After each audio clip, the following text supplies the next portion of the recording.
37 nouveaux cas de la maladie à coronavirus enregistrés mardi en Côte d'Ivoire. Sur 270 échantillons prélevés, 16 guéris et 3 décès. En effet, nous déplorons ce jour 2 nouveaux décès dans nos établissements sanitaires publics.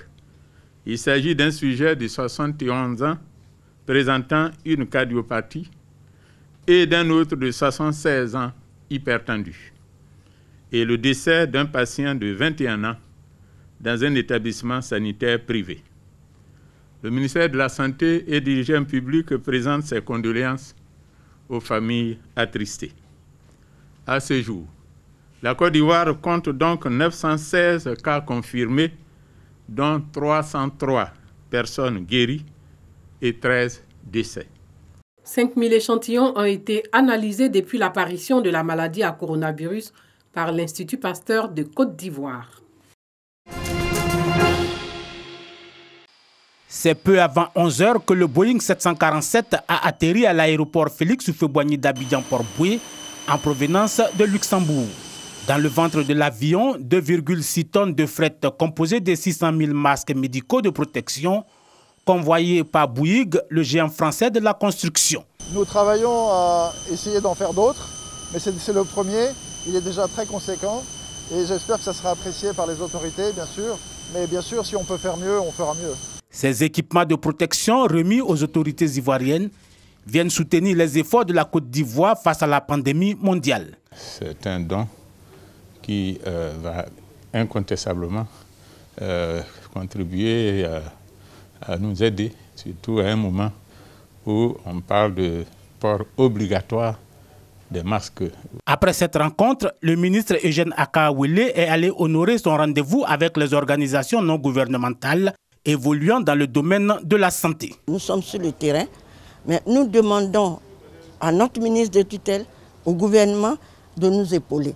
Parce que nous avons besoin des moyens pour aller vers la population.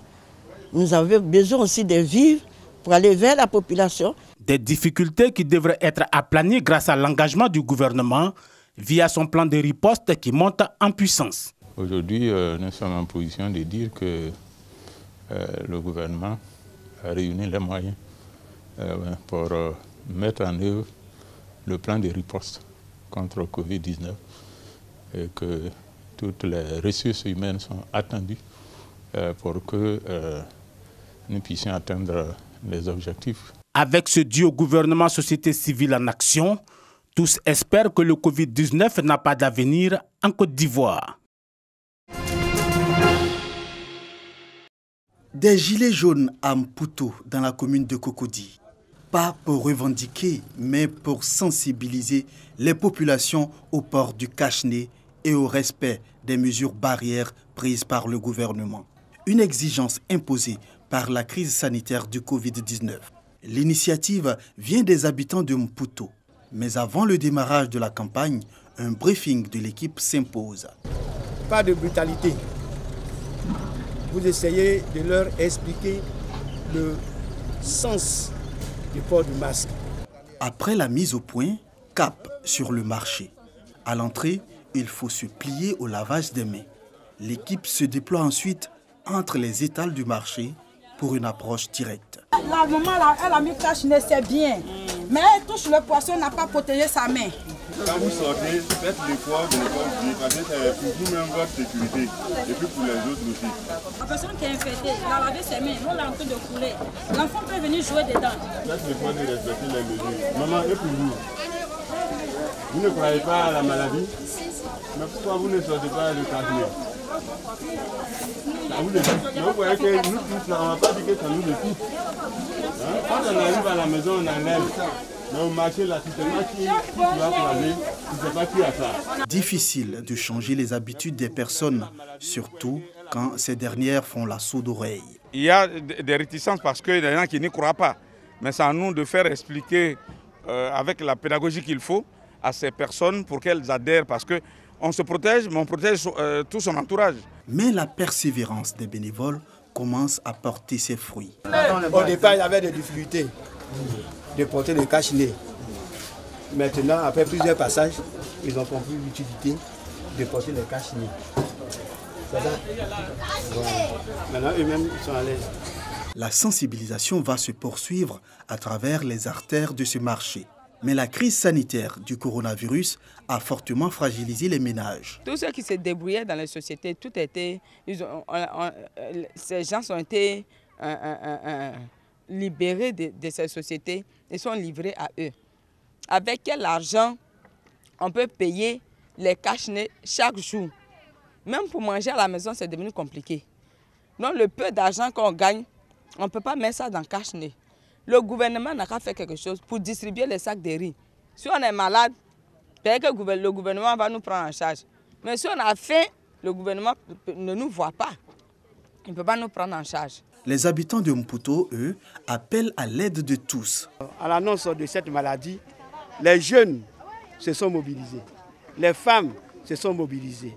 La chefferie s'est mobilisée pour essayer de faire ce qu'on peut faire avec nos mêmes moyens.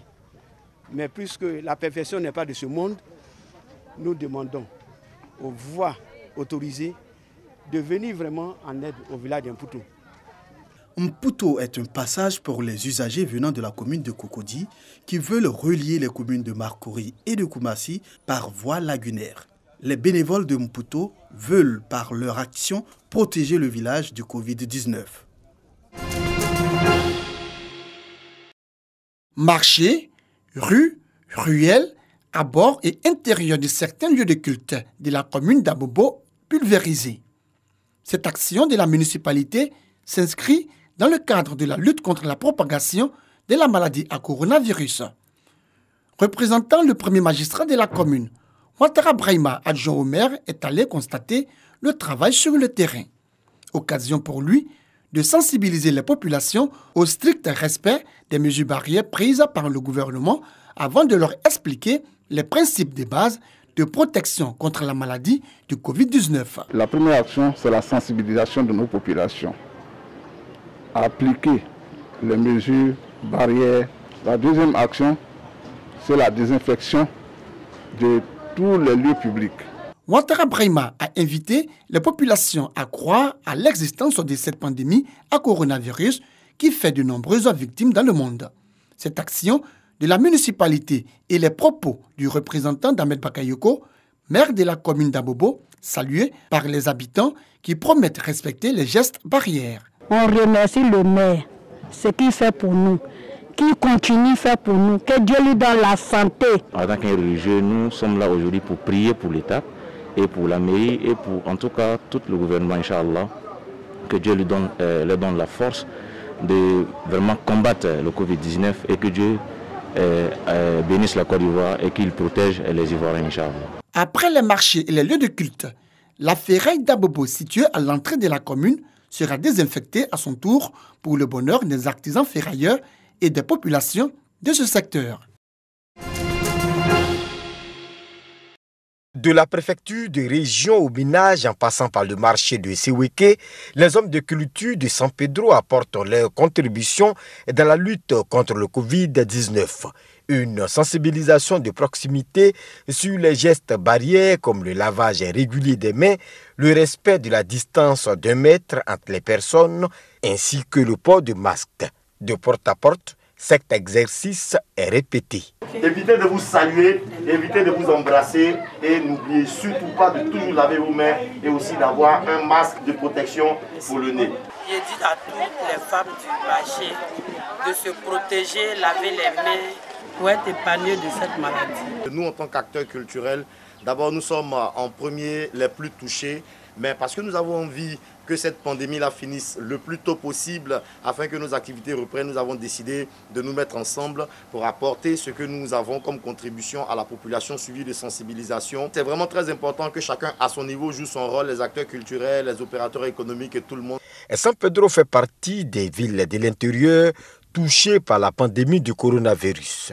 Seul le respect des mesures arrêtées par le Conseil national de sécurité et l'application des gestes barrières peuvent stopper la contamination.